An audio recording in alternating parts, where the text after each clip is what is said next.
NEWS.MC on Monaco Info is brought to you by Monaco Legend Properties.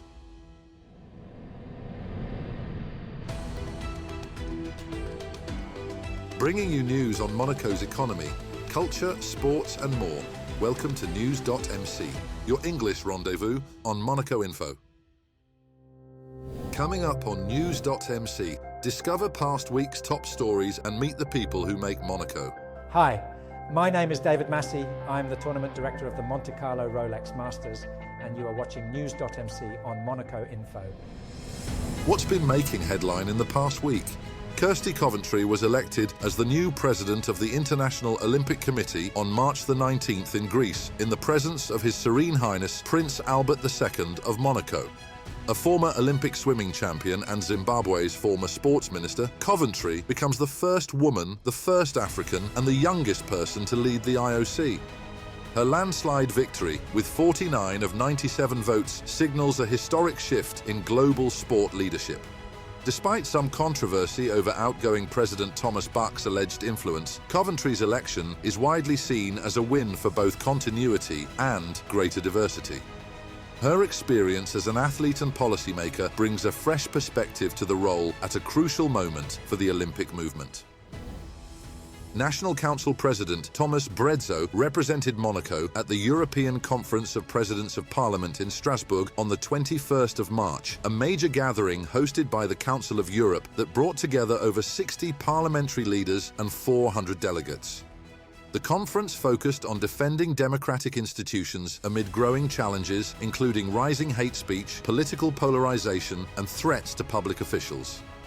Brezzo reaffirmed Monaco's deep commitment to democratic values and highlighted the country's unique governance model, particularly its efforts to encourage youth participation in political life. He also underscored Monaco's potential to serve as an example of stability and dialogue in a rapidly changing world. On the sidelines, Brezzo met with leaders from France, Switzerland, Iceland and Belgium, discussing shared concerns such as electoral systems, end-of-life legislation and European cooperation. The war in Ukraine was a recurring theme, reinforcing the urgent need to preserve peace and democratic unity across Europe. The Monte-Carlo Opera celebrated both the 150th anniversary of Maurice Ravel's birth and the 100th anniversary of his celebrated opera L'Enfant et les Sortilèges with a special double-bill program at the Salle Garnier from March the 21st to 27th. This tribute brought together the Monte-Carlo Philharmonic Orchestra, the opera's adult choir, and the children's choir from the Académie Rainier III, offering audiences a rich and evocative musical experience. The program featured Ravel's only two operas, L'Enfant et les Sortilèges and L'Heure Espagnole. The new production offered a fresh interpretation of both works, balancing fantasy and realism while paying homage to their original spirit. The event also highlighted Monaco's historical role in Ravel's career, as L'Enfant et les Sortilèges first premiered in the Principality in 1925. On Sunday, March the 23rd, Their Serene Highnesses Prince Albert II and Princess Charlene attended the inaugural Road Safety Day held on the esplanade of La Voto Beach. Organized by the Princess Charlene of Monaco Foundation, the event aimed to raise awareness of road safety and promote eco-friendly urban mobility. Throughout the day, families enjoyed free activities, including a road safety village, a pump track, and a dedicated cycling circuit to help young riders improve their skills. A highlight was the Monobike Challenge, with 6 relay teams riding through Monaco for 8 hours to encourage responsible cycling. The event also featured stands from partners such as the Monaco Red Cross, firefighters, and Sûreté Publique. With strong community support, the day offered fun, learning, and reflection, establishing Road Safety Day as a key annual event, promoting safer and greener transport across the Principality. The 16th Monaco Blue Initiative was held at the Oceanographic Museum on March the 24th under the patronage of His Serene Highness Prince Albert II. It convened international experts, policymakers, scientists and business leaders to address the urgent challenges facing the world's oceans. The event focused on scaling innovation and mobilizing private and public finance. Discussions highlighted the need for meaningful implementation of set agreements, with speakers stressing that philanthropy alone cannot support ocean conservation. greater involvement from businesses and financial institutions is essential. By strengthening the dialogue between science, policy and industry, the Monaco Blue Initiative continues to act as a catalyst for collaborative solutions, helping to protect marine ecosystems and support a sustainable, resilient blue economy on a global scale. His Serene Highness Prince Albert II joined Peace and Sport on the 26th of March to officially launch the 2025 White Card campaign in Monaco. Held ahead of the International Day of Sport for Development and Peace on April the 6th, the initiative encourages people worldwide to share images of themselves holding up a white card, a symbol of peace, inclusion and hope.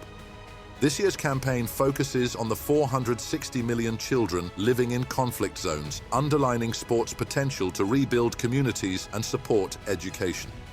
Speaking at the event, His Serene Highness Prince Albert II praised the growing impact of the campaign, describing sport as a powerful vector for peace.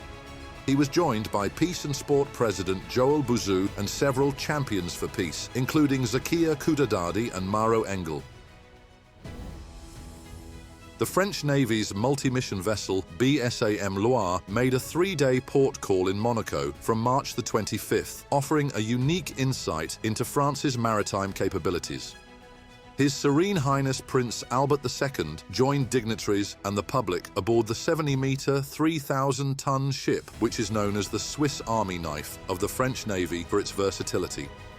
Crewed by 24 sailors, the Loire supports submarines, assists distressed vessels, and can tow massive ships, including aircraft carriers.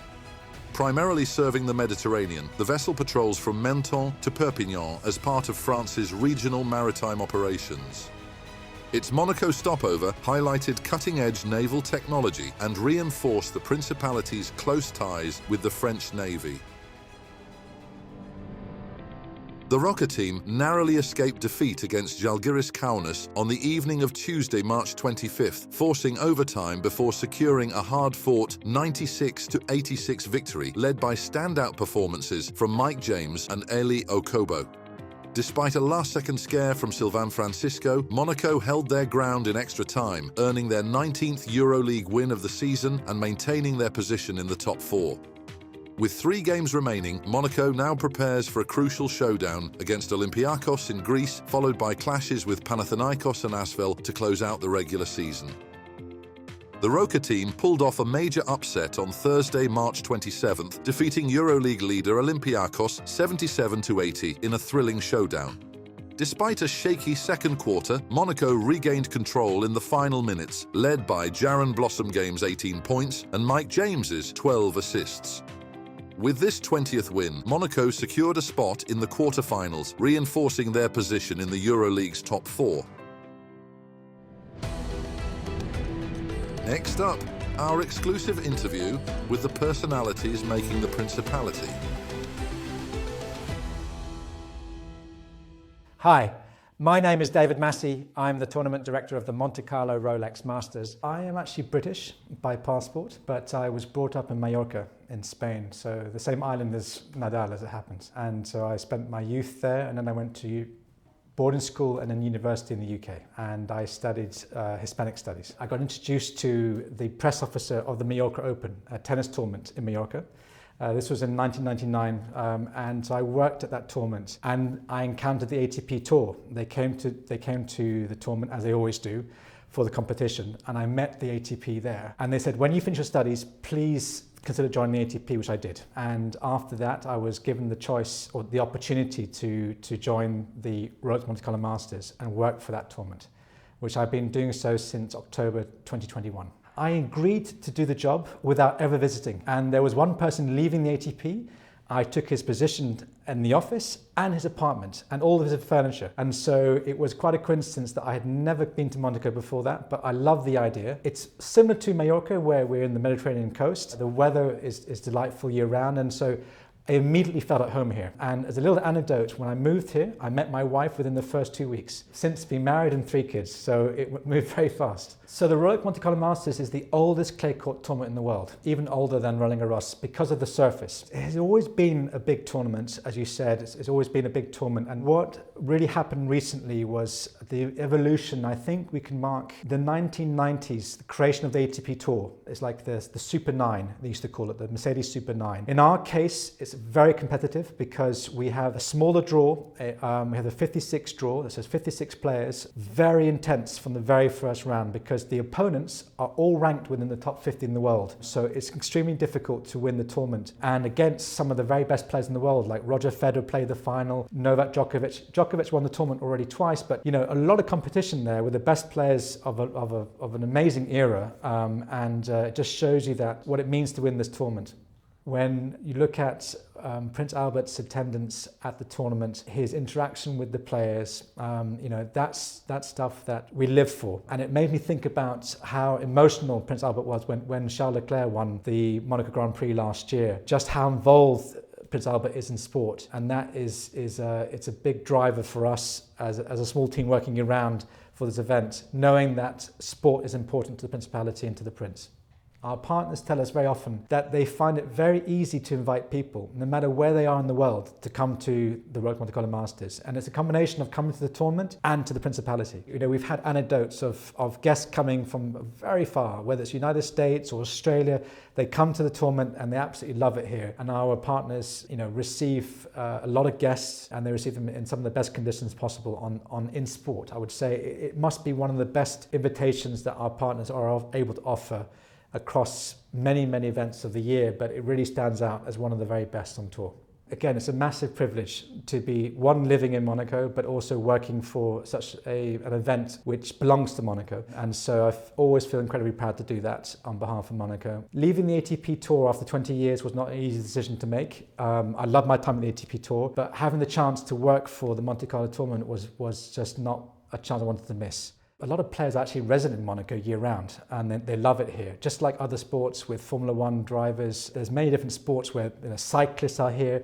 But in this case, we've got, I think, over 30 players, which are men's professional tennis players living in Monaco, including world number one Yannick Sinner and many other ones. They really like it here. It's a great base to find that they can train outdoors year-round. The Monte-Carlo Country Club offers year-round access with hard courts, clay courts, a fantastic gym. And as you say, it's one of those areas where people can really relax and they can enjoy the Principality. We can encourage fans to come to the Monte-Carlo Country Club in the days before the tournament to see some of the players practicing as well. It certainly is one of the best, one of the most important capitals in sport. If you look around the different things, like the basketball team is one of the best, the football team is doing very well. If you look at the number one cyclist in the world is based here. The Formula One drivers are here, whether it's Verstappen, all of them are essentially here. So it's a huge centre of sport. And again, in terms of tennis, we have the world number one Yannick Sinner here and many other players who are top of the sport as well. That's all for today. Thank you for watching NEWS.MC, your English rendezvous on Monaco Info. Discover the full interview and more stories on our websites, NEWS.MC and MonacoInfo.com. Next week, we will receive Ernesto Di Marzio, Head of Private Banking at UBS Monaco.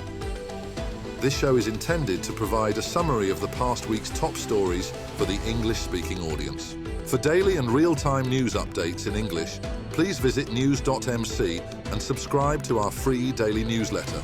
For French news, visit MonacoInfo.com. This show was brought to you by Monaco Legend Properties.